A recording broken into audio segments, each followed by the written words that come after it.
كيف نخفف من سعال الطفل أثناء النوم؟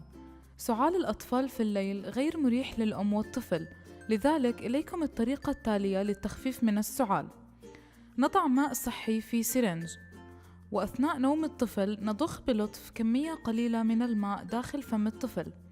سيقوم الماء بترطيب حلق الطفل وسيمنع سعاله، وهذه العملية لن توقظه من النوم. نوماً هنيئاً لأطفالكم. لا تنسوا الضغط هنا للسبسكرايب لمتابعة ما هو جديد، ويمكنكم أيضاً مشاهدة هذه الفيديوهات التي اخترناها لكم.